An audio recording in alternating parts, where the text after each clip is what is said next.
Vegas was awesome this year. This year I shot 328X games. Changes I've made between last indoor season and this indoor season. The biggest single change was my form. Last year I ran K mods on a Title 38. This year I tried a 40 out for a while and I liked the 40. It shoots really well, but then it'll miss really big.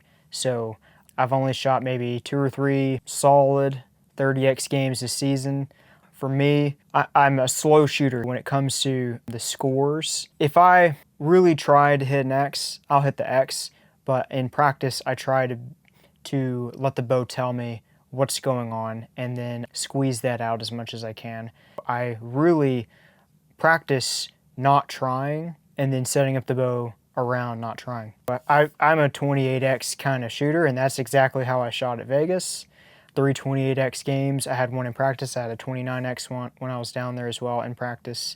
It was it was very consistent. No 26s, no 27s, just a whole bunch of 28s. As far as the draw length though, K, I used to be more closed, chest towards the target, and a very solid bend in my arm.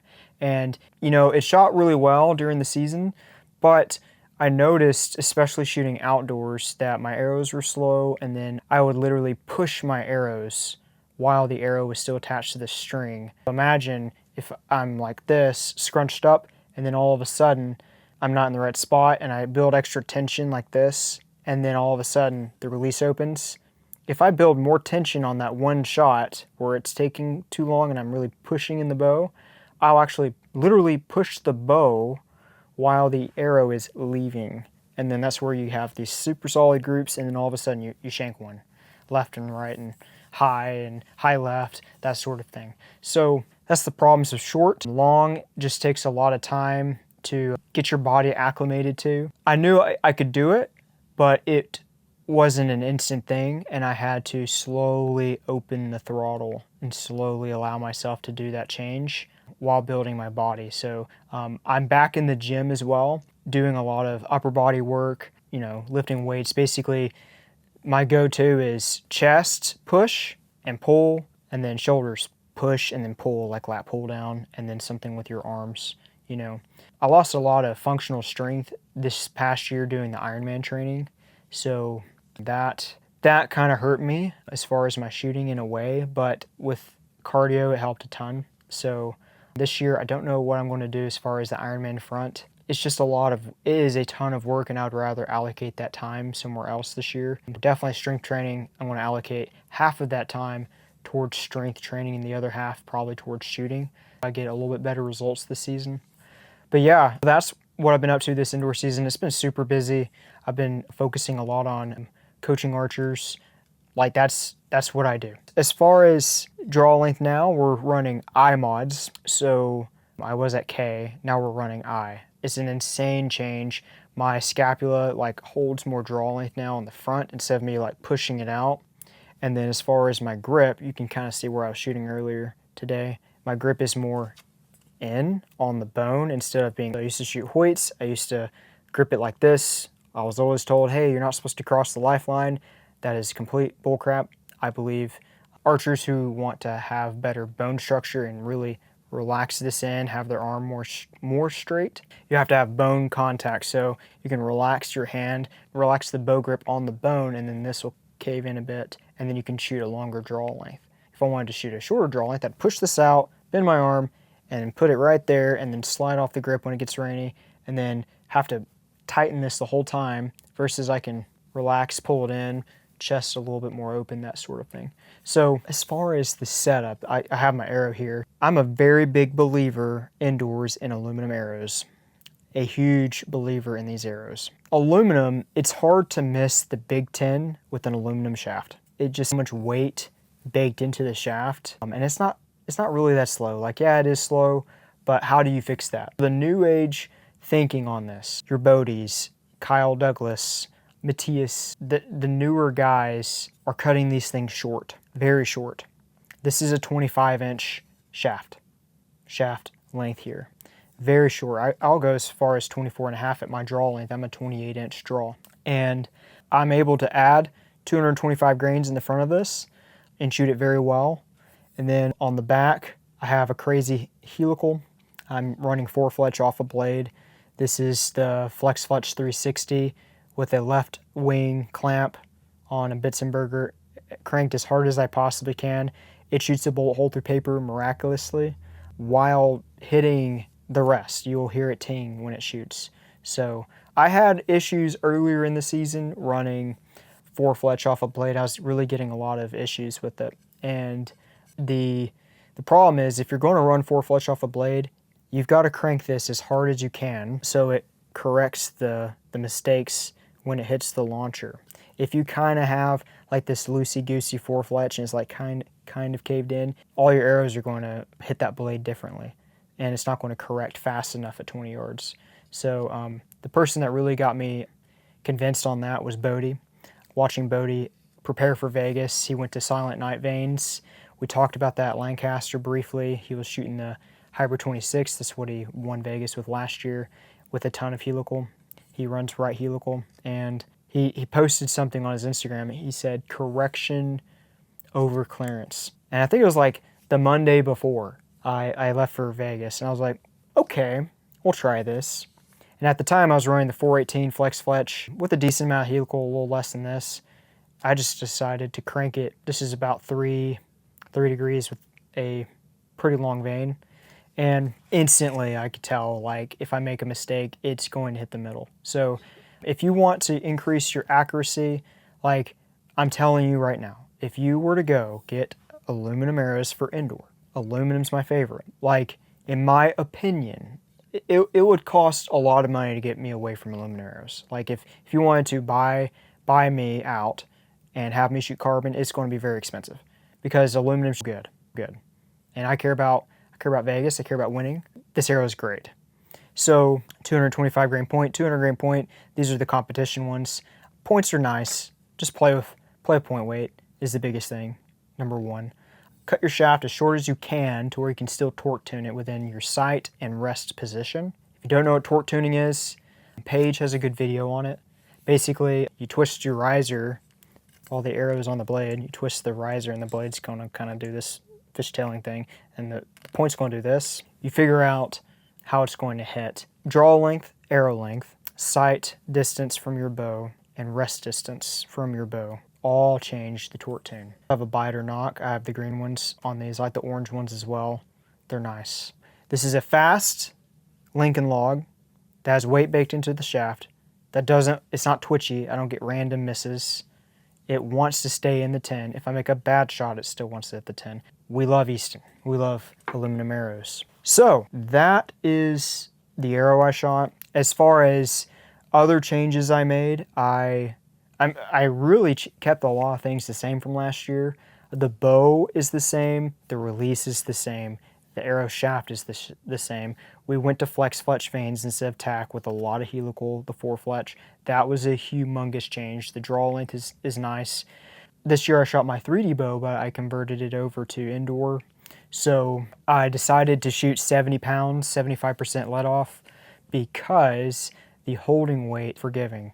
With the way I like to approach the bow, I like to have the bow really hold itself and hold me in the middle. I don't really like to add artificial tension to the system. I really like focusing on the release. Once I get my sight picture acquired, I like to then focus on the release more, and especially for indoor. So the bow holds me together in the middle versus, oh, the dot's leaving the middle, now I have to like add tension. I don't like that at all. And you'll see on my outdoor target series that's coming out soon, you'll see where I'm basically allowing myself to have those problems shooting a 60-pound bow.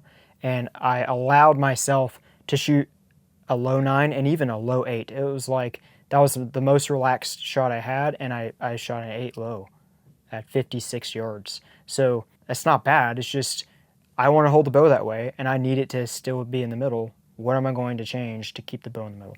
So other changes, I ran the new Hamskea peep with a 3/64 aperture. They sell those outside of the kit. They really need to sell a 1/32. I'm going to try to work with Sean at Hamskea on that. The B+ clarifier, I really pushed those guys to make that. I was denied like 3 times by Sean, and they eventually made it. I run that with a 7 power indoors. On the stage, it's so bright where I might have to go less clarifiers. I don't really need to see the X when the X gets smaller in that shoot off, because that kind of distracts me. With my dot size, it's like I could tell if I wasn't on, and my brain was like, it changed how I approached holding, where my hold needs to be delegated to, okay, I'm there, now I'm going to start the release. Not, oh, it's kind of half holding, half release. That's what gets people in trouble, is indecision in the shot. Other technical things, I'm running the Excel Claim 500s and 550s. The 550s on the front, I just got a 500 because that's all they had at the last ASA. I got a 500 12-inch bar. I played with it that week and it shot so much better. It didn't torque the bow as much. It was a more honest sight picture. It didn't induce a lot of pit up torque where it would unravel as the shot was breaking. I like that. The picture was a little bit faster. I ran 16 ounces on the front, 24 on the back, using those Conquest big pan weights on those bars. The Excel bars are really nice. They have a dampener in the middle with a weight around it. That's 3 ounces. And you can slide that weight wherever you want. I like the weight aspect being in the middle of the bar. It reduces the torque. If you load up on one side of the grip, it actually, like the first time I shot it, I shot like a 26x game with it. I just threw the bars on and it reduces that torque. If you get really heavy on the left side, if you have a short draw length and you're putting a lot of left side torque into the bow and you're pointing the front stabilizer to the right and you're really, really pressing into it, it'll maintain the torque position as the arrow's leaving. Whereas if it's actually uncoiling and like twisting as the arrow's leaving, if you don't have enough helical, you'll see an impact change. So yeah, I'm running the same lens, same sight, the Bowfinger sight and scope, 30mm scope. I ran a downrange optics 7.5 power lens that they were able to make for me, and I'll probably run that lens and scope combo for a long time. I really worked hard on getting my target framing exactly how I wanted it, and that alone was huge. So I know I framed the target very well. It's just a matter of time for me getting everything to aim right in the higher pressure situations. I just needed to slow down the float when I'm in the shoot off. That's all it is. For me, I think it's more physical conditioning, changing my body, changing my strength. I can support a little bit more weight. That's either the way, or I need to go the opposite way and just shoot a little less holding weight and then probably dial down my bars, but that's no fun. You know, I really like having a ton of weight on the bow. It's good. It's very evident. So if I was to put a 6 power lens in my bow, my dot would not leave the center of the 10. Like my dot would be glued to the 10. If I shot 5 or 4 power, it wouldn't move at all. It'd be scary because it would literally not move. I would have no idea what to do. And I've been in certain situations where I did that and the dot was not moving, and I started to creep on the bow, and then I creep fired because the bow was not telling me what I was doing. Something to think about if you have higher holding weight. That I'm sure you might have had that issue. So, but yeah, next year I'm going to run pretty much the same arrow build, probably the same sight. We'll see. My Phorm is the best it's ever been. I'm just going to try to slow things down in the sight picture in the pressure situation, and then I got to practice shooting on a stage like that a lot. Basically, we're going to get creative on how I'm doing that. So yeah, good stuff. Now, as far as Vegas, how the 3 days went. The first day, I get in there. Obviously, you're nervous. You see other archers who are shooting, good archers, and I know exactly what I need to do. Every shot, I know how to miss the 10. I've done it enough to where I know what not to do, okay? The number one reason people miss, and go look at Bow Junkie's videos, Greg's pictures of, oh, this guy dropped a 9. What happens to most people is they miss low on one shot. Matthias. The problem is you have to make sure it's a 10. How do you make sure it's a 10? You have to have a little bit more tension than you would prefer in the shot at the break. When the shot breaks in practice, the tension that you feel, when you go into a pressure situation, you're not going to pull as hard. That's what I have the issue with. I don't pull as hard, and I know that. I have to have a mental tension meter between my hands, and I have to make sure that it's tight and strong at the break. If I lose tension and it breaks, it's probably going to miss low. I have to create a little bit of artificial tension, and you have to practice that a little bit. From practice to tournament, I want the tension the amount of extra artificial tension I put between my hands, I want it to be as close to the tension I have in practice. And the way to get that tension closer together is having a shorter draw length, have more control, but also having more holding weight when you hit the stops. It's just tension between your hands. When you hit the stops, it needs to maintain the same tension, and then you need to be able to add tension without the sight picture changing too much. That's where you have a soft enough back wall to where it doesn't cause your pin to jump around. If you have too hard of a back wall, like the draw stop design, you'll see a lot of jumping around. Like with the Matthews draw stops, the way they design it where it's a curve and a little tiny surface area that's curved, you can have a soft shot, a hard shot, the sight picture is going to look the same. In your brain, you're going to run your shot the same when you get in a pressure situation. Something to think about. On the first day, I shot with Roberto Hernandez from El Salvador. He shot an 8.99. He shot really decent, but he was a cool guy I shot with. I also shot with Jared Wisdom out of Kansas. And then on the first day, I shot with another man out of Ohio who did not have a good day. I will have to go back and see how he ended up, but he did not show up the second day. So first day, I'm shooting and I know what to do. I know what not to do as far as don't lose tension, always maintain tension in the bow, feel the middle, but also maintain sight picture and trigger control. The two most important things when you're shooting a gun is sight picture and trigger control. Within archery, it's the same thing, sight picture and trigger control. The problem is we have a third element that we always forget about to maintain the sight picture, and that's tension. So sight picture, tension, and trigger control. So you have to maintain sight alignment. You got to maintain tension in your hands to maintain, sight alignment and trigger movement as well.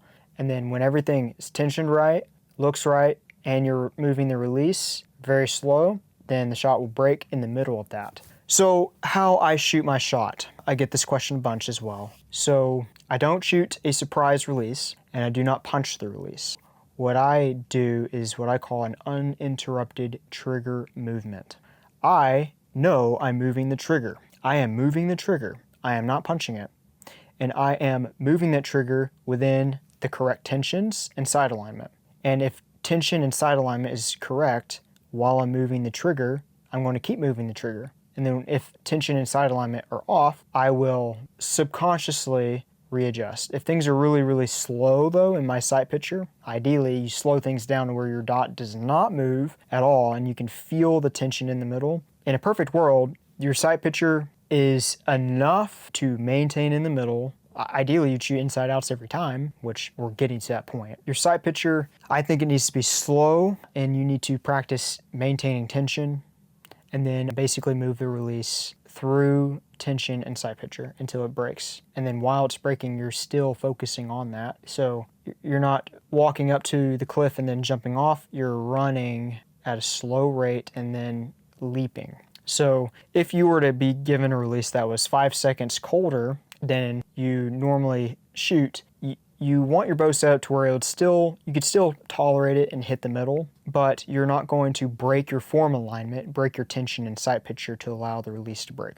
And especially hinge shooters, that's the problem you're going to run into, is focusing too much on the feel, having the feel perfect, and then compromising sight picture and tension on a couple shots to get the shot to break. You're like, this is not going off, and then breaking it. So you have to balance those three things. That's what I do. As far as the first day, I'm shooting clean on X's. I don't really pay attention to other people's targets that much. When I'm in that situation, you want to get there 30 minutes early to put your target up and you want to sit down. You want to make sure that you have a place to sit. And the seating, Bruce, if you're listening to this, someone send this to Bruce. If we could improve the seating situation in the pro section, that would be nice for the archers shooting. Like we always unbreak the chairs so our quivers and our arrows have a place to slide into. If we could improve that, that would be nice. If you were one of the last people to hang your targets, you did not have a place to sit on the third day for whatever reason. I noticed that. It was a pretty big deal. So, okay, the new targets were nice. I had to hang my target a lot higher than I was used to. The lighting on the target was awesome. There was LED panel lights that you could bend that hung over the top of the target. That was very awesome. I'm used to that. Some people's arrows would kick really hard. You just had to pay attention to where you put your target. There was no like insert line in the middle of the X so it wouldn't kick your arrow. I didn't really have that issue. Shorter arrows obviously help with that. I get there, I have plenty of water, I'm shooting decent. I don't let my practice scores really impact my belief in what I need to do. What I need to do to get my shot to break always stays the same. So my mental routine that I have stays the same, regardless of how I'm doing. And I evaluate how I'm doing in the tournament based upon my mental routine. I want to be very aware during the shot of what I'm doing. And all I know is if I do not practice that awareness and I'm not aware when the shot breaks, I'm probably going to allow myself to miss. So you have to practice awareness. I'm shooting on the bottom target first. I like the bottom target first. A couple reasons why I hang my target low in the beginning is you're the first to shoot. So you get your shots done and then you get to sit down. I like that versus having to wait around and then shoot, and then you have to watch the clock like a hawk versus you shoot, you score, you come back, and then you already know you got to shoot, so you can sit down for a couple seconds and then you just go pick up the best. That's a nice stress relief for me. And then when you do the target flip, you get a nice long, the target flip takes forever, right? And then you go to your chair and then you sit down and you can sit for a long time. You can go take a nice bathroom break if you need to. You get to sit down when it really matters, you know? So I was clean on my first few ends. I was shooting very well. I had some of the best targets I have ever had. I did not hit the 10 line for the first half, and I knew I was capable of that because I'm shooting one shot at a time, and I have awareness at the end of that shot where I can study what I did. My sight's slow. I could tell exactly where my dot was when the shot broke. It's very important to do that. Talking to one of the archers I coach, he was shooting fine in practice, and then the tournament at Vegas completely sucked. He shot an 8 power lens, a lot of movement, 4 ounces on the front, 8 ounces on the back. So I'm thinking, okay, his sight picture is going to speed up when he gets in a pressure situation. I asked him, can you tell where your dot is when the shot breaks? You're basically blank belling with the dot in your scope, and you're not letting the dot tell you what's going to happen. Yeah. So I was like, hey, you need to strength train. You need to get your body reacclimated with more stabilizer weight before outdoor season really starts picking up. Okay, very important. Your dot is going to tell you exactly where the arrow is going to go. You want to slow the dot down. You want the dot to be in the middle for a long time while you're rotating your release, and then while the arrow is leaving the bow, wherever your dot is where the arrow should be, assuming that you have enough resistance to movement in your bow. So we do the target flip, and my target, I hang it very high, and I'm not used to that. My first or second shot out of the bow, I hit low of the X. I settled well. It felt good. I'm not going to change how I settle in the target and acquire and then start my shot. I clicked my sight, 3 clicks, and shot very well, very well, very well. We get to the last end, and by the time we get to the last end, I am keeping score, but I'm not like really concerned on which end we're at. I know in the back of my head, I'm like, this is all going to be over. This nervous tension will be gone. I've got to shoot, and I'm just going to do what I need to do on those 3 shots until it's over. So it's almost it's like I had a sigh of relief. Like, oh, we're almost done with this. Like, it feels like I could go 5 more ends like this. So I get a little bit more relaxed, and on one of my shots, I'm drawing back, and the target's a little higher. I'm not used to that. I settle on my trigger a little too heavy, and I think the shot broke a little bit prematurely as I was acquiring the target. Or I was kind of acquired and then it kind of broke, that sort of thing. I run a very hot thumb release trigger, and it's something I got to work on and practice. A lot of the guys that shoot extremely well with thumb buttons run very hot triggers in this day and age. I don't think we see any super high level archers today shooting cold triggers. It's a thing of the past, in my opinion. Prove me wrong. So yeah, like Bodie, for example, go watch Bodie. Bodie will draw back, he's in the middle. For him, his aim is pretty much already done, and then his thumb gets put on, and then it's like a very quick, slow pow. Like, his thumb is slow, but the timing is quick. That means the release is pretty hot. So that shot, it scared the living bejesus out of me. I glassed it. I could tell that my shaft was inside the line of the 10. I could just see yellow around the arrow. I knew it was in. So I was like, okay, what do I need to do on this next shot to just hit the middle? And I drew back. I made absolutely sure that I was acquired with my sight picture, my Phorm, and then I put my thumb on the barrel. So I've had this issue before at Indoor Nationals 2 years ago. No, not 2 years ago, last year.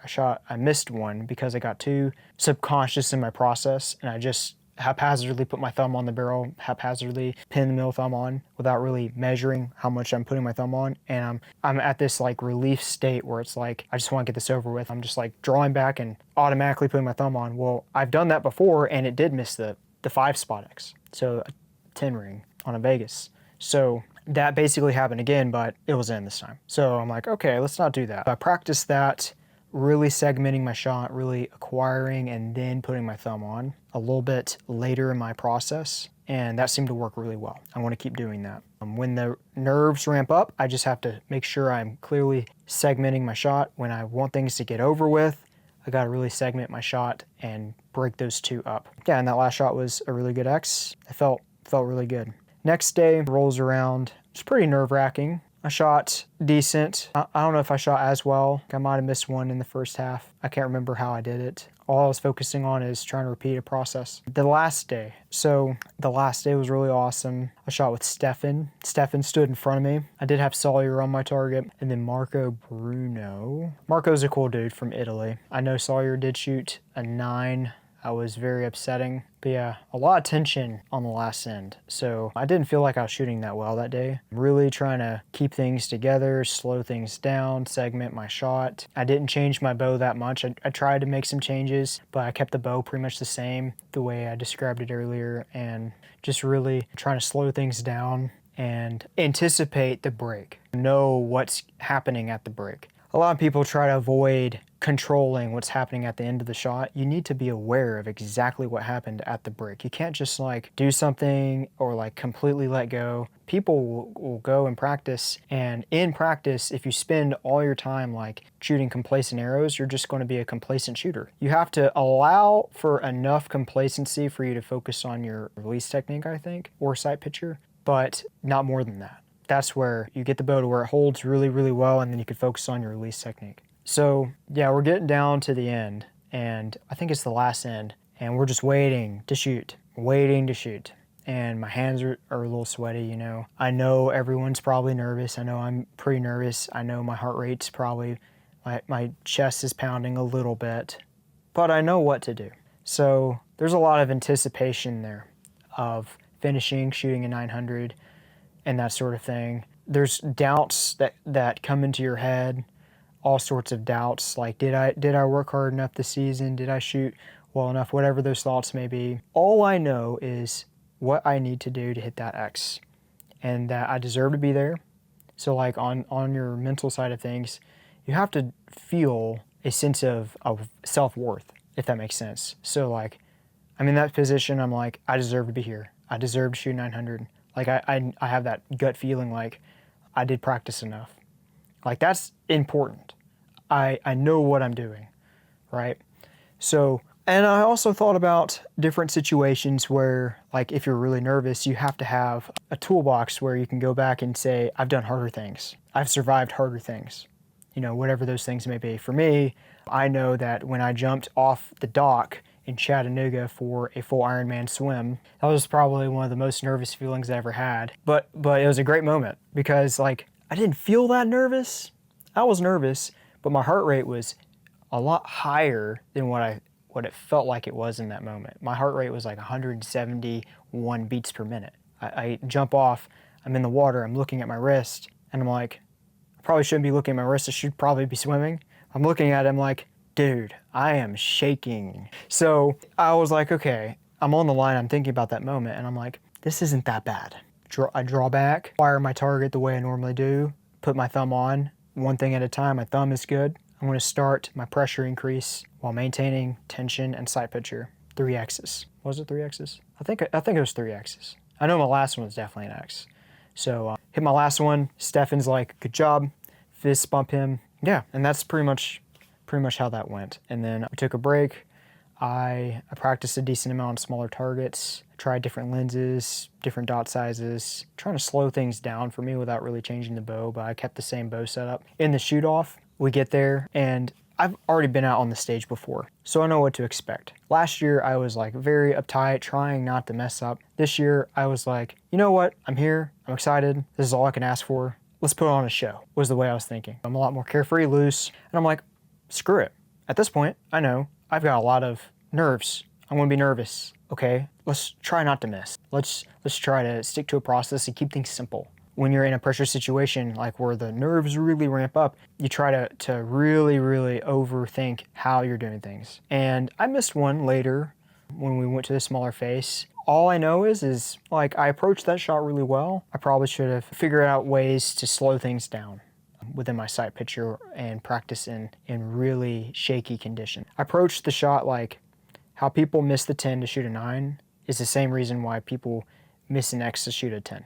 So I increased my aggression of tension. I added more artificial tension in my shot when I got in the middle, so I could feel my hands. When you're nervous, you don't feel your hands as much. I've got this tension there, then thumb on. Okay, my thumb's on and the pin's in the middle. I have this like realization step where I know the trigger's pretty hot. I know my hands are good. Okay, I'm all good now. I'm in the middle. Step number 1 for me. If you can have enough time to realize that, okay, and then you can start moving your release. It's not like this drawing back and la-di-da-di-da-di. It's like the dot is in the middle. It's in the good vicinity. Okay, now I can let go a little bit, focus on the trigger. For me, over-exaggerating, trigger movement, release, squeezing my hand, instead of just full on relaxing and waiting, it's like, okay, I'm going to make this go. I'm going to pull and move my hand. I'm going to tell that I'm pulling and moving my hand. Poof. Shots were way more aggressive, but I was hitting these X's. I could feel what I was doing. It wasn't a surprise. I could tell, poof, X, poof. Like I can feel as the arrow's leaving the bow that I'm driving the car. And that was awesome. I shot so well. Very happy with how I did in the shoot off. I had one shot that was kind of low early on, but it was an X. I was like, you gotta be kidding me, but it's kind of kicked into it. So, but yeah, very happy with how that went. Now let's talk about like if you're shooting Vegas and you're having issues, what you should probably do. The number one thing is predictability. In archery, you want to hit the middle. How bad do you want to hit the middle? In my class, I have to hit the middle almost every single shot. And I'm getting to a point now where I have to literally measure how many times I'm hitting the little crosshair inside the circle, not just the circle. So if you're focusing on just hitting the 10, you're going to miss the 10 and hit a 9. Every shot needs to feel like you are going to hit an X. And if you have a bad shot where it feels like X caliber, then you'll hit a 10. The times I've missed the X is when my float is so big to where it feels like I could either be a 10 or a 9. You've got to have enough slowness to your shot, slowness of pin float, slowness of movement between your hands, of tension, slowness of like stabilization, like having some weight on your bars to where you can tell what's going on when the shot breaks. Having some physical training is important. I think people get it messed up. They think it's like more mental. It's really technical. Like I'm a big technical guy. There's no point in worrying about the mental game unless you can get the technicals right first. If you can shoot the scores you need to in a calm environment and you can explain exactly how you did it, exactly where you put your brain at the break of the release, if you could tell me where you did that and it wasn't like a super surprise, I'm just going to let this thing go off and not focus on anything, like that's not how I shoot. If you want to shoot better, you have to be able to explain exactly what you did and how you did it, and it's got to be slow enough to where if you do miss, you can tell where you missed and why. So pay attention to guys that are better, or people, ladies as well, who shoot better than you. Take advice from them. Study what they do. Study why they shoot the way they do, and apply some of those things to your own game. Play your own game. You don't want to just copy what Bodie's doing. I call it Bodie-itis. A bunch of archers I work with, they get a case of Bodie-itis. I've had Bodie-itis, or Kyle-itis, or whoever the person may be. And you can shoot similar to those people, but you're not going to shoot just like them. You need to adapt from these people and apply things to your own game. So like for me, aluminum is a big deal, right? Shooting 4-fletch, that's kind of like a Bodie thing off a blade. That shoots really well for me. Certain like stabilization things, like certain people have, maybe don't work for me. Stabilization's very individual. Lens power, the sight picture you like to see, that's individual. If you are able to technically do what you need to do, and then it feels good, and you can tell exactly what you're doing at the break of the release, where you're putting your brain, and you can do that, then you've established a a rubric, a base camp. Then the mental game, the only job of the mental game is being able to replicate what you can do in a practice situation, in a tournament situation. That is true to a point, but at the same time, you have to be able to dumb things down, simplify things, because sometimes you can think more in practice because you're more calm. Well, you can't think as much. Your bandwidth of thinking about things goes down, so you have to feel better in a tournament. So adding more pressure so you can feel your hands is an example. That's pretty much the mental game for me. There's two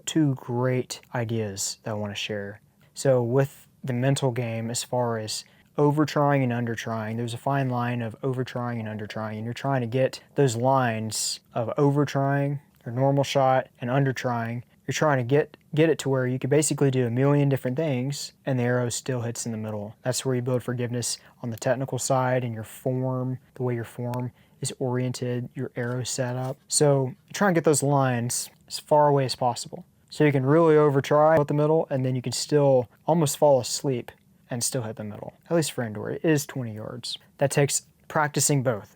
But you can't just completely under-try, and you can't overly analyze every little thing you're doing or overly feel or overly think. You have to be able to do both. So finding the balance of that is really, for me, it's doing one step at a time. Figuring out a shot process that you do mentally that's easy, simple, one step at a time. And it's a checkbox method where you do something and then, okay, this is good, move on to the next thing. And you have it pre-programmed on a subconscious level where you've practiced it. But if and when you are too asleep, you're still able to go back to the conscious rubric and not overly tense up when you're thinking about it. That's the problem, is anytime you think about something, you slow down, you tense up, and you cause a little extra muscle tension than is required. One of the great quotes I've heard is, there's a fine line between listening to what everyone is doing and doing whatever they're doing, and listening to no one and just doing your own thing when it comes to everything, the mental game, how you're doing your setup, your shot, form, all that stuff. I study everyone,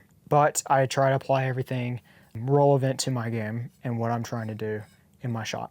So I listen to everyone. Very important to do that. And the times I'm not listening are the times that I'm not getting better. So I'm very open-minded, extremely open-minded. I was talking to Joel Turner about that. He's told me that I ask him more questions than any other pro. Probably true. I love listening to people who have great opinions. It's better to have an opinion about something than to not. So right now what we're doing is getting ready for outdoor season. Gator Cup, Camp Minden, Louisiana, ASA, Reading. Just built my X10 Parallel Pros 3.2s, and I'm shooting them very well. Just have to replicate the holding weight that I have on a 70-pound mod on my FIDA bow. And then I have my indoor / 3D bow the exact same. So I'm going to take this bow and approach my shot, just swap my rest out for 25s, approach my shot the same. See, on targets, really for me, it's shooting 3D targets and improving sight picture, being able to see the rings. For me, if I can see the rings better and do just whatever that little change is to see the rings better, if I can do that, the change in my score will be tremendous. Absolutely. It's just planning for that situation and then going to Minden early enough to study my sight picture on those ranges, depending on where they put us, whether we're out in the open, which we have been the past few years, or they might actually stuff us. One of the days it's kind of open, and then the other day it has a ton of canopy. And then one side of the range in the morning has sun on it, like you're going to have darkness, and you're being prepared for that, having an umbrella. And then the other side of the range, depending on which target you're starting on, is going to have really nice looking targets. The sun's going to be behind, that sort of thing. But yeah, that's what I'm working on now. And yeah, just if you are an archer and you want to talk about how Vegas went, let's just say you bombed Vegas, like absolutely bombed Vegas. It happens to a ton of archers. It's managing expectations. Talk to me, comment, fill out the application that is on my YouTube page. We can chat. And if you're one of those archers and you need some help, let me know. And hopefully I can save a lot of time and frustration of repeating the same mistakes that usually only happen in those high performance situations. So right now, if you haven't done this, take a few minutes, record a voice memo, just like pour out what happened at the tournament. And then you can use like any sort of AI to transcribe that whatever your notes are, just you need to understand recurring patterns that you're having in pressure situations and just address those things. And I should be able to help break that down for you. So just go to my YouTube page and click the link that is in my bio. If you're someone that I believe I can really help, I'll reach out to you. That's what I'm up to, and we'll see how the rest of the season goes. I have a lot of training to do. The biggest thing for me is physical training and making sure that I'm sticking to some sort of training plan. Usually I just shoot, and I kind of spontaneously work on my shot and an image of what I'm looking for. But I think for me, my next step is literally overhauling my body and then getting the quality reps in that I need, getting the technicals right, and then as far as a little bit of the pressure, figuring out those pressure situations, at least indoor. Indoor is the biggest pressure cooker. If you guys have any questions at all, reach out to me, leave a comment below. And my social media is Ace Coleman Archery on Instagram and Facebook. Send me a message and we'll chat soon.